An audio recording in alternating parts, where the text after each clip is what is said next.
ફ્લાઇટમાં કંઈક ગડબડ છે, મને બહુ બીક લાગે છે। બ્રાઝિલ પ્લેન ક્રેશ પહેલા યુવતીએ માતાને મેસેજ કર્યો, ચેટમાં સેલ્ફી પણ મોકલી હતી। 9 ઓગસ્ટના રોજ બ્રાઝિલમાં એક મોટો વિમાન અકસ્માત થયો હતો। એક અહેવાલ મુજબ 62 લોકોને લઈને જતું વિમાન ક્રેશ થયું હતું। આ દુર્ઘટનામાં વિમાનમાં સવાર સહિત તમામ 62 લોકોના મોત થયા હતા।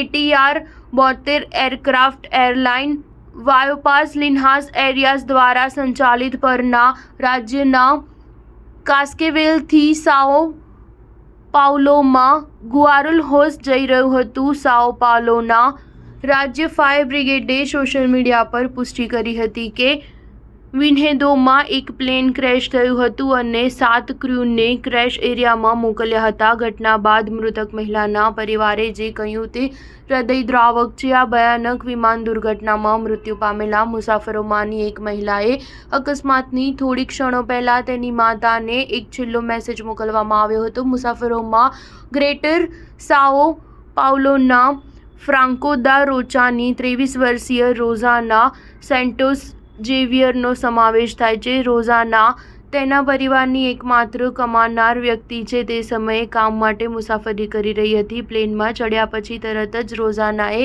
તેના ફેમિલી ગ્રુપ ચેટમાં ઘણા મેસેજ મોકલ્યા। સવારે લગભગ 11:47 વાગે તેણે લખ્યું, ફ્લાઇટ 2 કલાકમાં છે, અમે વરસાદમાં આવવાના છીએ।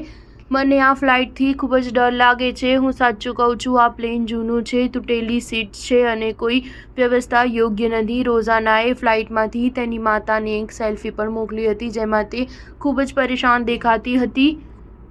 રોઝાનાની માતાએ બ્રાઝિલની મીડિયાને જણાવ્યું કે તેણે તેની પુત્રીને શાંત થવા માટે બાઇબલ વાંચવાની સલાહ આપી, પરંતુ તે જે રીતે મેસેજ કરી રહી હતી તેનાથી તે વધુ ચિંતિત દેખાઈ હતી।